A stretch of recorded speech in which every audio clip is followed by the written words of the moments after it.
anniversary of joining the ITB. Will the event create a foothold for Korea's entry into the Latin American market? Korea has been the first country in the world to develop the technology to produce cement from steel waste. What is the economic impact of this technology, which may simultaneously reduce environmental pollution? The 2015 baseball season is back. We'll take a look at a new baseball park equipped with the latest information and communications technology that is drawing the attention of baseball fans. North Korea denies the existence of a market economy, but the majority of North Koreans engage in market activities. What is the reason behind the emergence of market activities in North Korea, and what is the scope of the country's marketization? Hello, I'm Andrew Salmon and welcome to BizLine. Now, the biggest trend in the consumer sector at present in Korea is, in the words of a popular TV ad, to say bye to buying and hello to renting. Currently, you can rent pretty much anything, be it luxury goods, be it daily necessities. So what is driving this urge among Koreans to rent rather than to own? Also, how big is the market? Well, let's take a look.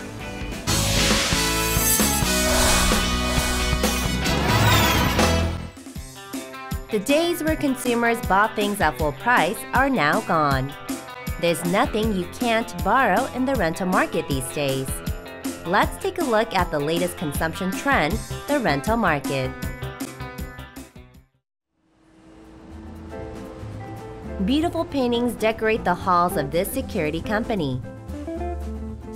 The paintings transform the business-like atmosphere into that of a gallery.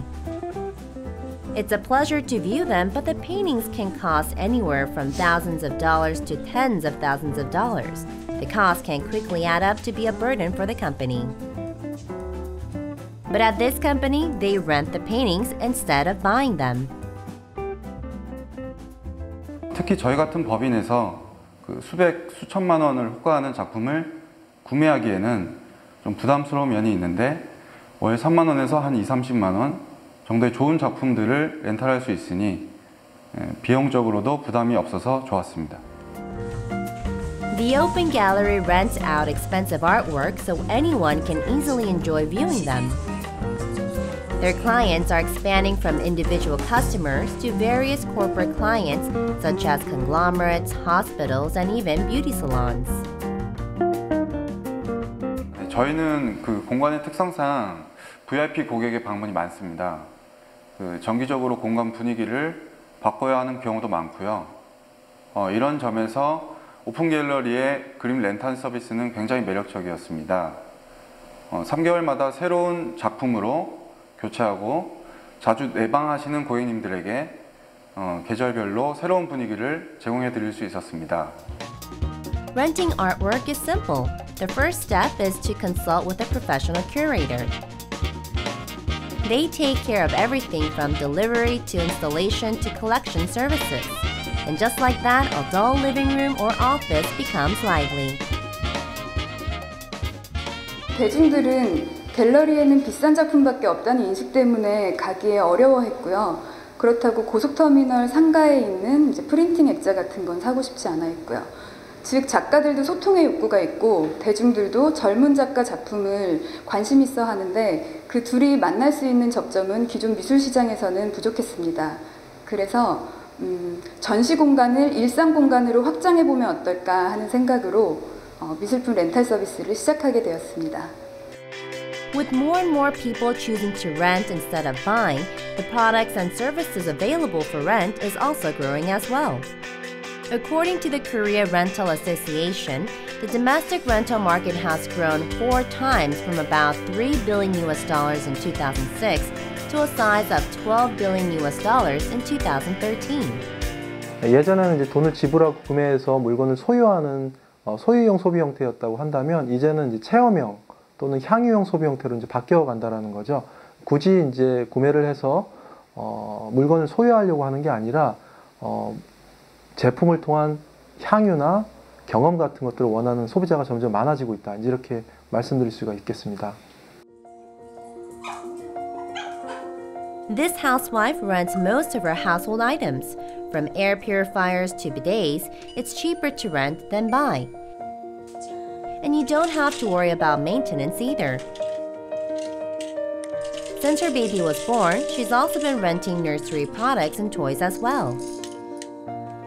일단 고가의 제품을 빌렸을 때 장점은요, 제가 주기적으로 좀 렌탈 케어를 받을 수 있다는 점에서 가장 메리트를 느끼고요. 그리고 아기가 실증을 내는 제품 같은 경우에는 제가 먼저 사용해보고 아기가 좋아하는 제품들을 선별해서 사줄 수 있다는 강점이 있어서 렌탈을 하고 있습니다. The rental market has grown tremendously in product range. Before, the main products for rent were cars, water purifiers, bidets, massage chairs, and mattresses. Camping supplies, pet supplies, even luxury handbags, there's almost nothing that you can't borrow. Users of rental services vary from individuals to corporations and local governments. GSCNT rents out a variety of products such as portable toilets, smoking booths, containers, and even homes. Their products are used at various exhibitions, festivals, and construction sites. Demand is picking up as they have cost-saving and easy installation benefits. 지자재 행사가 지금 한 3,600곳이 넘는데 지자재에서 뭐 지금 갖다 쓰는 게 많고요. 그리고 앞으로 건설 시장도 굉장히 렌탈 시장이 커질 것 같아요. 그래서 그쪽으로 앞으로 집중 공략하려고 계획을 잡고 있습니다. The rental industry has shown astonishing growth in a short time span, and the future is bright. But not everything is rosy. There are issues to be ironed out such as poor maintenance, long rental periods, and excessive cancellation charges that need to be addressed. 요즘에 또 공유 소비 같은 것들도 많아지고 있어가지고 특히 소유가 아닌 그냥 쓰면서 제품을 경험하고 체험하려고 하는 이런 소비자들이 좀 많아질 그런 전망입니다. 그리고 더불어서 렌탈 시장이 좀 많아지고 있어서 특히 업체들도 많아지고 있고 관련 상품이나 제품도 많아지고 있어서 소비자들의 어떤 문제 같은 것들, 보호 문제라든가 이런 것들이 많이 발생하고 있거든요. 그래서 이런 것들을 좀 보호해 줄 수 있는 규정이라든가 보완되어야 할 그런 필요성이 있다고 할 수 있습니다. The rental market is booming despite the recession. And there's no sign of it slowing down either.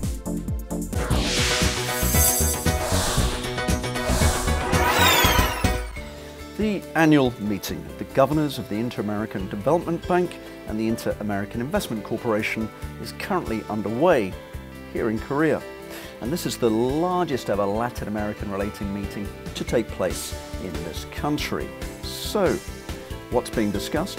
Who's discussing it? And why are they discussing it here in Asia rather than somewhere in the Americas? These are some of the questions we have for our guest today. Here's the Deputy Minister for International Cooperation at the Ministry of Strategy and Finance. Choi Hee-nam, welcome to Bizline. Thank you for your invitation. Okay, well, thanks for making it up from Sejong City. Let's kick this thing off. Tell us first about the role of the IDB, the Inter-American Development Bank. What does it do? Yes, the major role of the IDB is to support regional and social development of Latin American Caribbean region. So you might heard about the World Bank or Asia Development Bank, course, yeah. Africa Development Bank. Like those banks, IDB is kind of regional development bank. So it actually provide kind of financial resource to develop the Latin and Caribbean region. Okay, that's fairly standard. Now, I understand only 3 countries in the Asian region are members of this, and South Korea is one of them. Why did Korea decide to join, and why? And when, sorry. Okay, actually we joined the IDB 2005. It's almost 10 years since we joined IDB. After Japan joined the IDB. Yeah. Now the China joined the IDB in 2008. So as you mentioned, 3 Asian countries are members of IDB. Okay. So you might imagine that Latin America just reminds us of huge, economic potential in terms of resource, in terms of population. So we think that by joining IDB, we can pave the way to strengthen economic cooperation with the Latin America region. Okay, so Asia is interested in the Americas, fair enough. But Asia's a long way from the American subcontinent. Why is a bank that's based on the other side of the world holding its annual conference here in this part of the world? Basically, the IDB annual meetings is hosted by the regional members. But from time to time, it is held in non-regional member countries. So as I mentioned, this year is the 10th anniversary of the Korea's joining IDB membership. So that might be good reason. Okay, and symbolic. And 2005 annual meetings was held in Japan, Okinawa. So it's the 10th. There's a president. Okay, understood. Okay, let's get down more to the concrete issues. What are the key agenda items? What will be discussed and by whom? During the plenary sessions, governors of the IDB members going to discuss two agendas. First one is the private sector merge out. In IDB, there are many divisions, kind of organizations to support the private sector. But consolidating those, the organizer into one organization. Okay, I've got you. All right. So in order to, to have kind of raise the effectiveness of to support the private sector, IDB decided to merge out plan. So that's going to be main agenda for this plenary session. The other agenda is to discuss the IDB's kind of mid-term, strategy. Since every 5 years, IDB they announce kind of a mid to long-term strategy. So how can we raise the development effectiveness? How can we help or support member countries by raising effectiveness? So kind of, to draw vision and provide such a clear direction is very important. So we're looking at basically efficiencies and vision for the future. But who is in town? Are we talking about financial minister level, sub-minister level, or are we talking about bankers? I mean, who's actually holding all these discussions? Yeah, basically the governors of the IDB member countries are supposed to attend. So up to now, 46 countries out of 48 members. Also, mostly governors, finance minister or the minister who is in charge of development issues. And few central bank governors attend that meeting. Alongside the annual meetings, there are many events like the business summit, also knowledge sharing forum. So there are many researchers or the businessmen down there for these collateral meetings. Okay, that's fully understood. Okay, let's turn our attention now to the LATAM market. And the first thing that comes to my mind when I think of Korean Latin American economic cooperation, of course, is the FTA or free trade agreement with Chile, which I think was the first South Korean FTA with another significant economy. Tell us a little bit about how that's gone. How much of a game changer was that FTA, both for Korea and for Chile? I think it's almost 11 years since we both countries signed the FTA agreement. That was 2004, April 1st, I think. That's good. Since then, the trade volume between two countries has increased dramatically. It was 1.6 billion, now 7.5 billion US dollars. So it's a huge increase. Also, for Korea's point of view, FTA agreement with Chile was the historic first FTA kind of agreement. Also, from the Chilean point of view, that FTA was the first FTA with the Asian country. So since then, both countries used the FTA kind of, the bridge to increase their trade relation with Latin America, from Chilean point to increase their relation with Asian countries. So also both countries enjoyed the first mover advantage in that sense. Since then, also Korea has, initiate other FTA with Latin American countries. We have concluded trade negotiation with Peru and Colombia. Also this year, we plan to initiate negotiation with Central American countries, also with Ecuador. So FTA with Chile, paved the way. Was the springboard. Yeah, okay. Clearly then it was a game changer because since that FTA, Korea has been a very enthusiastic signer and endorser of bilateral free trade agreements, bilateral FTAs with other nations.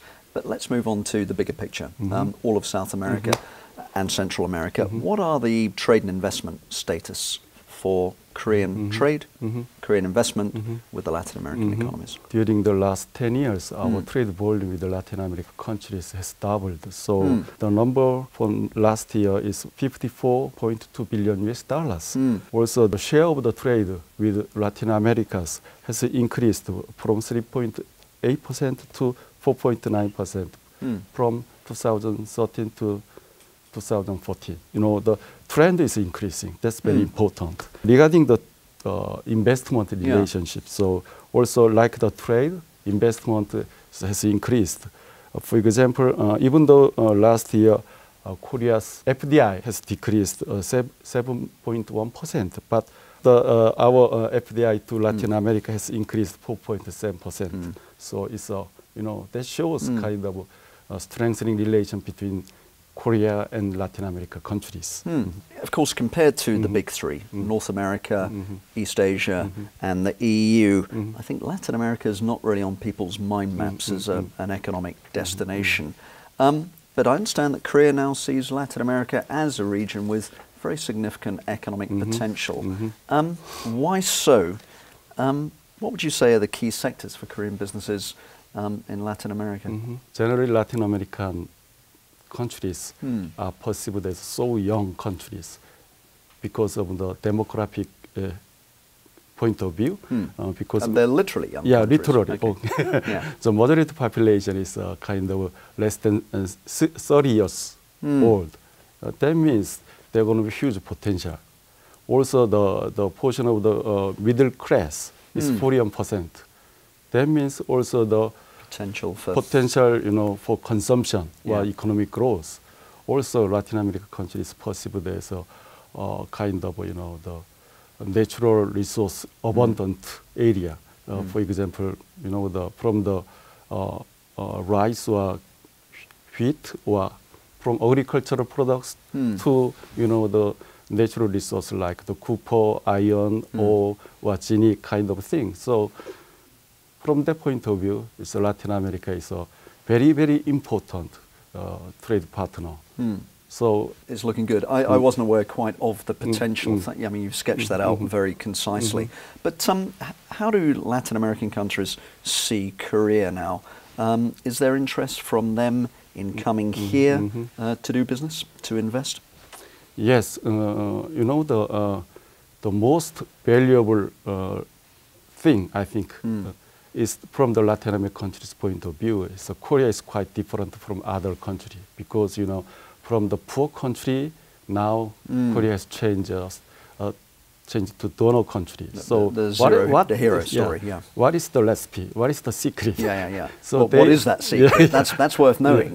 They eagerly want to know. So our experience. So that's the reason why they have increased their interest to Korea. So to meet that kind of need, Korean government launched KSP, Knowledge Sharing Program, to share our lessons. This is the development lessons of the last 50 years. There might be some, good lessons, might be the bad lessons, but we highlight the good lessons. Also, show some kind of if we make such a wrong decision, there might be negative side effects. Side effects. So anyway, that's the main reason why Latin America has increased their interest into Korean economy. Also, the K-move, dance or music or Korean culture. The Korean wave. Korean wave. That attract the Latin American people's interest. Yeah, that's interesting because one tends to see Hallyu as being an Asia sort of phenomenon, but it has penetrated South American markets, correct? Which leads on to my next question. I mean, how do these two economies kind of fit together? Are they competitive or are they more complementary? Definitely it's complementary. Because, as I mentioned, that our comparative advantage, manufacturing and high-tech and ICT. look at the Latin America's the comparative advantage. As I mentioned, that they are very good at the natural resource, agricultural sector, also biofuel sector. So the most important thing is that Latin American countries, the other side of the globe. That means those Korea and Latin American countries have different seasons. When we enjoy summer, they have winter. Yes, so that shows kind of complementary relationship. Why?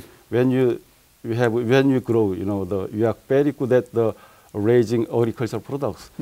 They are lasting. But on the other hand, we are in winter. They are producing agricultural goods.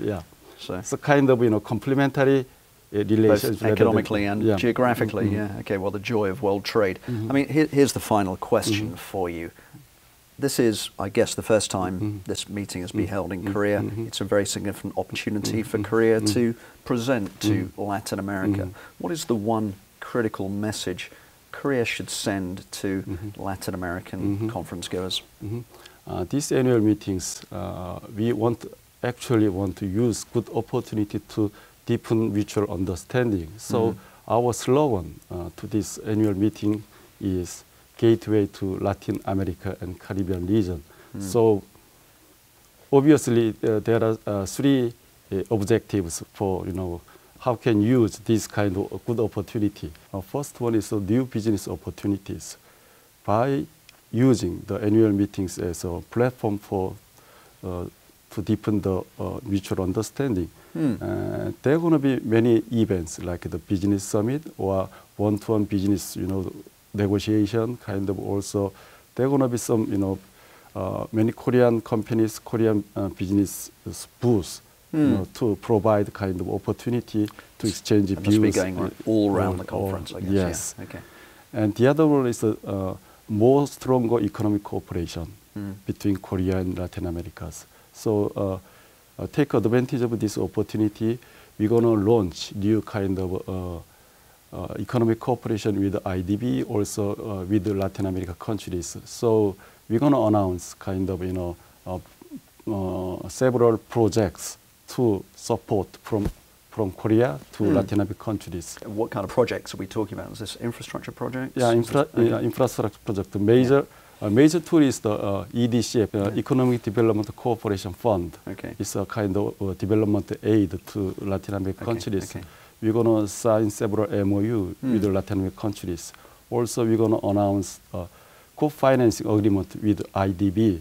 So using Korean EDCF fund, also Latin America money, we're going to put together both money to support Latin American countries. So it's a way of to deepen the economic cooperation. The last message is to, why don't you understand the difference and what is the similarity of both cultures? I mean, the Korean cultures, Latin American cultures.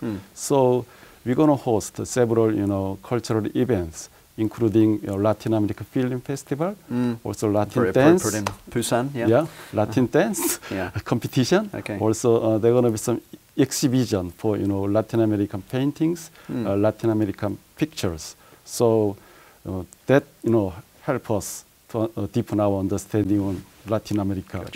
Also using this occasion, I'd like to invite view of this program. Why don't you join us to understand Latin America, to enjoy Latin American cultures? Sure. Yeah. Okay, sounds good to me. I asked you for one message, you gave me three, but that's okay. Che Hee-nam, thank you very much for being on BizLine. Good to see you.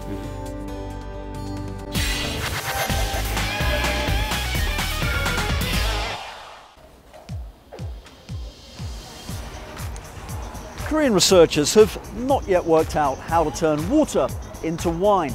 They've come up with a process that's pretty good. Steel is an essential construction material. Concrete is an essential construction material, but they're very different materials. Yet now, Korean researchers have worked out how to turn the waste that's generated in the steel production process into concrete. This is a world first. It's potentially extremely lucrative. It's even environmentally sound. How have they pulled it off? Let's see. There are few modern-day inventions that do not rely on steel. Steel is essential to build machinery, construction materials, and ships. It remains the mainstay component of mass-produced automobiles ever since Henry Ford first employed steel alloy in assembly lines for the Model T. Steelmaking has been the main driving force behind Korea's fast-paced industrialization. But a steel powerhouse has the heavy duty of dealing with the piles of byproduct metal left over called slag from the process of refining metals and making alloys. The bulk of slag from the process of making steel and iron ends up in a landfill. For steel mills, dealing with them is a huge nuisance that causes hazardous pollution, not to mention big disposal costs. 1,400만 톤 전체 그 철강 슬래그 중에서 저희가 주목한 환원 슬래그는 대략 연 80만 톤이 발생을 합니다. 그런데 이것이 알칼리도가 높아가지고 적정 처리하기 위해서는 상당히 야적을 더 해야 되고 그런 과정에서 먼지도 날리고 먼지를 막기 위해서 물을 뿌리고 나면 침실수 문제도 생기고 그래서 환경적으로 처리하기가 어려웠던 폐기물입니다. A team of state-funded researchers recently announced that they have succeeded in developing high-performance, fast-setting cement using the ladle furnace slag. They were able to make the breakthrough by experimenting with the ladle furnace slag that contains cementing material. 저희들이 이제 그 폐기물을 성분 조성에 대해서 분석을 해보니까 시멘트가 필요로 하는 여러 가지 원소 요소들이 적정하게 있다는 사실을 우리가 찾아냈습니다.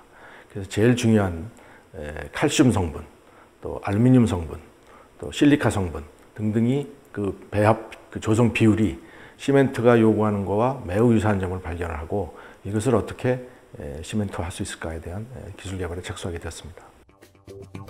The liquid molten steel in a ladle is rapidly cooled by air and recovered as solid aggregates. 시멘트는 물하고 반응해서 강도를 내는 물질이기 때문에 제조하는 과정에 물을 닿게 되면 반응이 이미 다 끝나버려서 실제로 쓸 때는 반응을 안 하게 되죠. 그래서 반드시 급냉은 공기로 냉각해야 된다는 것입니다. After the ladle furnace slag is dried, it goes through a mill to be ground into fine particles to mix well with water. When the fine powder of ground granulated ladle furnace slag is blended with plastering mix and water, you get rapid hardening cement. It is entirely a novel way of producing cement which had been typically made out of heating limestone gathered from karst regions. Because rapid hardening solution dries fast, it is ideal for today's schedule-driven projects. It usually takes more than 20 days for common cement to dry and harden. However, it only takes up to 3 hours for rapid hardening solution to harden. It can be useful for emergency road repairs and underwater projects. 보통 시멘트는 굳지 않은 상태에서 시공이 돼서 하루가 지나야만 어느 정도의 강도를 발현하고 28일이 돼야만 원래 설계했던 강도를 발현을 하게 됩니다. 근데 이 속경성 시멘트는 불과 몇 분 만에 굳기 시작해서 3시간이면 충분히 활용할 수 있을 정도의 강도를 발현하게 되는 그런 특징이 있습니다. 그리고 또 하나는 그 굳어가는 속도를 지연제와 다른 첨가제들에 의해서 적절히 조정할 수 있다는 그런 장점도 가지고 있습니다. 대표적인 용도 중에 하나는 도로용 긴급 보수 부분이죠. 이와 같이 교통량이 많은 곳에서는 도로를 신속하게 보수해야 되기 때문에 속경성 시멘트의 사용이 필요하게 되죠. 그 외에 터널을 굴착한 이후에 터널 굴착면의 안정화를 위해서 사용하는 쇼크리트, 제방에 누수가 있을 경우에 빠르게 지수시키기 위한 목적으로도 사용이 될 수 있습니다. Because the technique does not require high temperature process required to make the rapid hardening cement, the substitute material can reduce annual carbon dioxide emission by 500,000 tons. The rapid hardening cement using ladle furnace slag has also been proven environmentally safe. 철강사에서 나오는 슬래그를 바로 급냉을 해서 그걸 그 자리에서 분쇄를 해서 다른 물질과 배합을 해서 시멘트를 만들었기 때문에 에너지 소모량이 일반 시멘트 공정의 10% 정도밖에 되지 않습니다. 따라서 온실가스 감축 효과가 90% 이상이 있고요. 환경 유해성, 인체 유해성, 특히 방사능 특성 등에서 기준치를 잘 만족하는 안전한 것으로 나타났기 때문에 우리가 활용하더라도 전혀 문제가 없을 것으로 생각합니다. The rapid hardening cement using ladle furnace slag is highly cost-effective and environmentally friendly.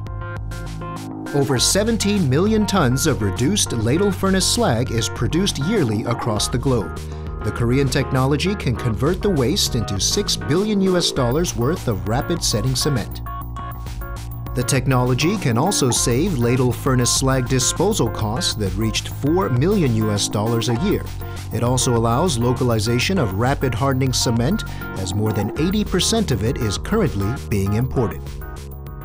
기존 제품에 비해서 거의 50 내지 60% 정도의 비용으로도 유통시킬 수 있기 때문에 앞으로 그 시장은 상당히 커질 것으로 예상이 되고, 현재 국내에서 발생되고 있는 환원 슬래그 총량을 수경성 시멘트로 다 만든다 치면 40만 원짜리를 70만 톤을 가지고 만든다면 2,800억의 시장을 만들 수 있는 거죠. 세계 시장은 국내의 시장에 비해서 약 20여 배 큽니다. 그렇기 때문에 이 기술을 이용해서 세계 시장에서 진출하는 것은 거의 6조 이상의 시장을 대상으로 활동하는 것이기 때문에 매우 큰 가치가 있다고 생각합니다. The ingenious recycling technology that transforms scrap metal waste into high-performance cement is already being tested for application in India and South Africa, and is expected to make Korea the leader in the rapid hardening cement market.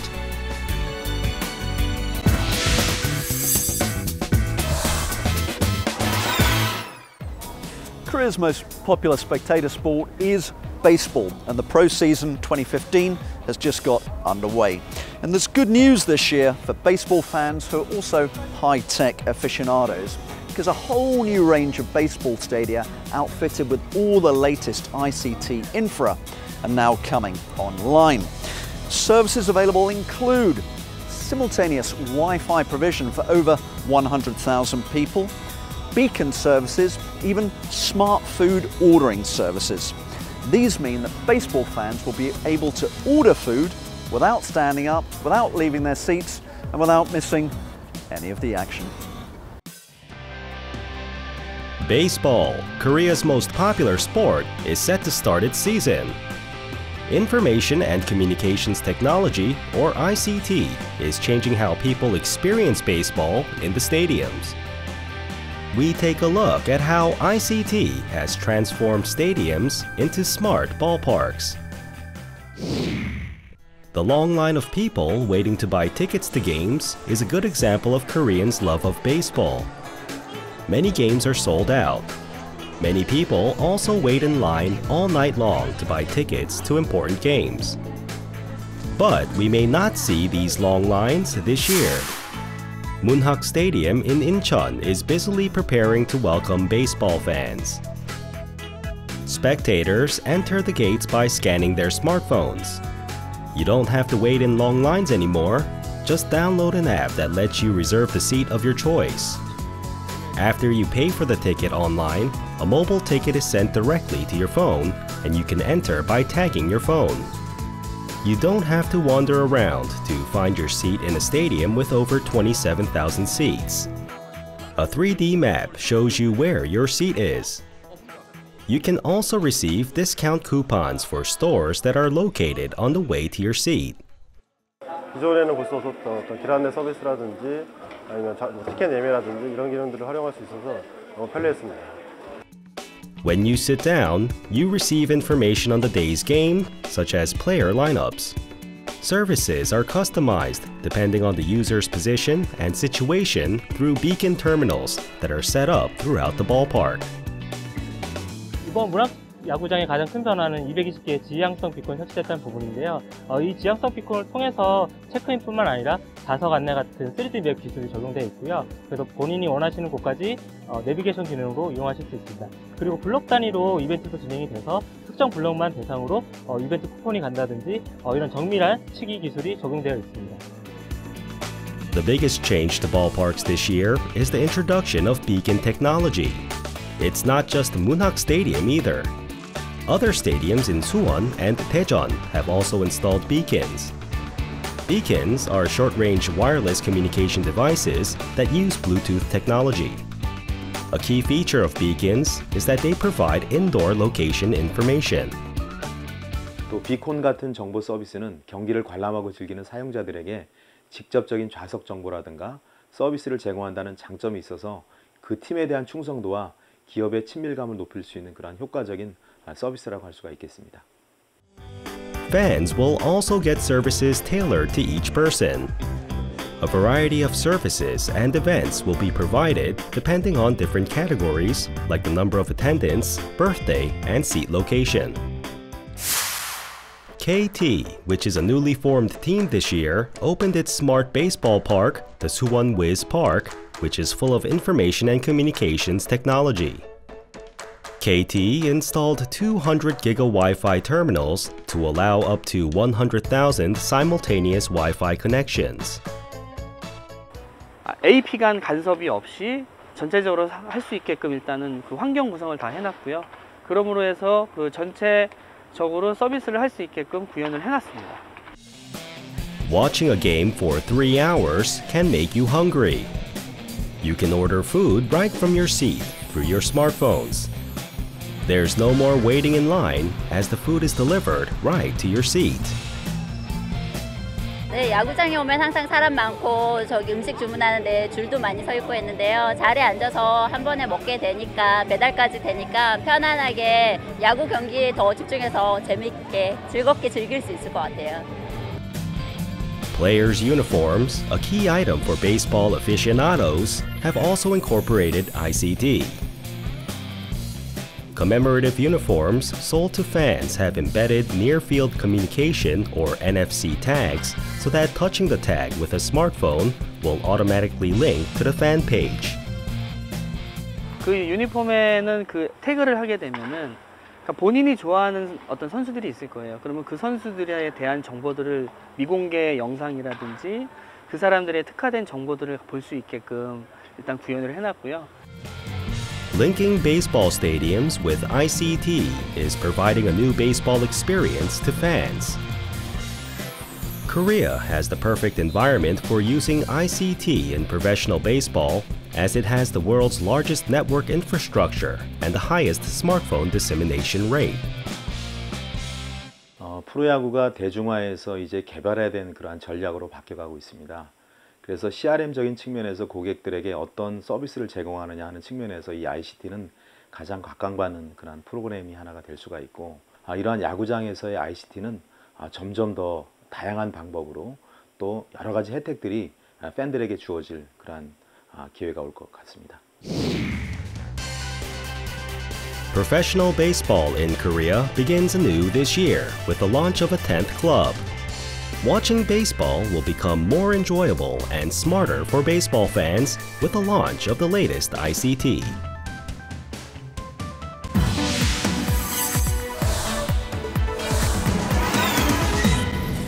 Markets don't officially exist in North Korea, which is a socialist country.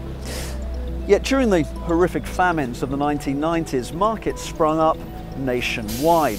Today, most North Koreans source their daily necessities from these markets and also earn income in them.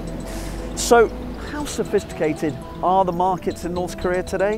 And what impact is marketization having on North Korean society? Housewives select fresh fruit and vegetables and drop them in their baskets in a shop in Pyongyang. They choose what they want from an array of goods. The sales staff is busy assisting them. The Western-style newfangled supermarket is a chain grocery store run by the state under the name of Hwanggeumbeol Shop, which means service center. Most legitimate large shops had been mostly for foreign tourists and showcase, but the new chain stores are set up for common North Korean citizens. 다양한 상품, 뭐 공산품, 그 다음에 또 식료품 이런 것들을 내다 팔면서 또 시장보다 약간 저렴하게 그렇게 팔므로 해서 많은 사람들을 유도하고. In the fast food corner at the Munsu Water Park in Pyongyang, hamburgers are sold at $10 and a regular whole pizza demands $30, which is more than triple the average monthly pay of common workers in North Korea. 2002년 이후에 평균 월급이 3,000원이에요. 그런 게 놓고 봤을 때 3개월을 일해야 그 햄버거 하나를 사 먹을 수가 있어요. 그러면 그걸 가지고 어떻게 사람들이 사 먹을 수 있을까? 급여를 받는 것도 있지만 이중 경제 활동을 하는 거예요. 한쪽에서는 남편은 국영기업을 통해서, 아내는 시장을 통해서, 이래서 한 가정의 가구에 시장, 국영 이 두 가지가 존재를 하는 거죠. The North Korean economy has entered a transition into a dual system, part planned and part private, with the latter expanding. Grassroots commerce sprouted amidst the breakdown of the public distribution system in the 1990s due to lack of supplies for rationing when the Great Famine followed the collapse of the Soviet Union. Starving people sold and traded things for food on the streets, and market activities have been flourishing ever since. It began in the early 1990s when North Korea suddenly lost access to the Soviet and East European economic aid. The economy, which used to be hyper-Stalinist, hyper-socialist, collapsed, and as a result, the North Koreans essentially rediscovered capitalism. They began to make things, manufacture stuff, they began to trade. Well, it happened maybe 25 years ago, and government actually did not know what to do about it. Markets are estimated to exceed 400 in North Korea. A poll on defectors from North Korea showed 74% of them earned income from private market activities. 여기는 대형마트, 그 다음에 또 뭐 백화점, 그 다음에 또 거기 중소규모, 뭐 재래시장 이렇게 해서 더 많은 금액을 움직이면서 왕창 갖다 놓고 하잖아요. 북한은 아직 그게 없는 것이죠. 그렇기 때문에 모든 사람들이 내가 갖고 있는 것을 시장에 내다 팔고 결국은 그 북한 사람은 공급자, 수요자 역할을 다 같이 한다는 얘기죠.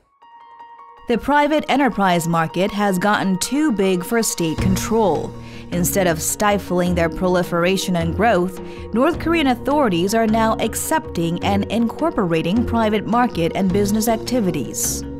2012년부터 14년까지 북한의 시장의 개수도 늘어났고요. 시장의 규모도 확대됐고요. 시장에서 거래되는 물품의 종류가 훨씬 다양해졌습니다. 그리고 차별적인 임금을 수용한다든지 개별적인 인센티브를 수용한다는 점에서는 시장 경제를 용인하는 방향을 취하고 있다는 것은 부인할 수가 없다고 생각합니다. Falling short of saying it was pursuing economic reform, North Korea in 2012 announced it was trying out, quote, new management methods of our own style and introduced measures allowing some enterprise power in recruitment and pay and sharecropping in cooperative farms to give incentives to labor. The North Korean economy reversed course from a negative growth in 2010. Experts believe the North Korean economy is doing better despite international sanctions because agricultural productivity improved thanks to the incentives. 농업 생산의 확대가 전체적인 경제 성장에 플러스의 영향을 주었다고 생각을 합니다. 실제로 2012년부터 14년까지 한 3년 동안 북한의 농업 생산이 전년 대비 한 5에서 6% 정도 계속 성장하고 있는 것으로 보이고요. 북한 당국이 지금 시장 경제를 용인하는 정책을 취하고 있는데 이미 활성화되어 있는 북한의 시장 경제가 플러스 성장에 영향을 주었다고 생각을 합니다. Although the state has not officially announced it, Pyongyang has given out orders to expand the June 28 measures, allowing greater freedom in management and distribution to all enterprises in North Korea since the end of May. Frankly, too early to say. However, starting from 2013, the North Korean farmers have essentially become sharecroppers. They used to be given for the last 2 years 30% of the harvest. According to the May 30 measures, they will be probably given 60% of the harvest. And on top of that, the managers of the North Korean enterprises, technically state-appointed officials, are now allowed to operate freely, as pretty much if they are owners of these enterprises. By allowing market forces to work in various corners, the Kim Jong-un regime is no longer fighting off the market economy and instead trying to balance a new relationship with it. 지금 이루어지고 있는 북한의 시장경제 추인이나 이런 것은 중국의 경제개혁의 초기 모습을 보이고 있긴 합니다. 그런데 이게 언제까지 지속될지 아니면 김정은 정권이 정말 사상적으로 정리된 입장을 가지고 정책을 추구할지는 아직은 모르는 상황이고요. 분명히 북한 주민들의 시장 경제는 이미 개혁적으로 가는 그런 방향으로 분명히 가고 있다고 보이지만 이걸 어떻게 잘 통제를 하면서 가느냐가 이제 김정은 정권의 고민이라고 할 수 있습니다. The North Korean regime is not just overlooking, but actively promoting the market economy that has sprouted on its own. We just have to wait and see how North Korea ends up in its new course of the so-called North Korea-style management methods.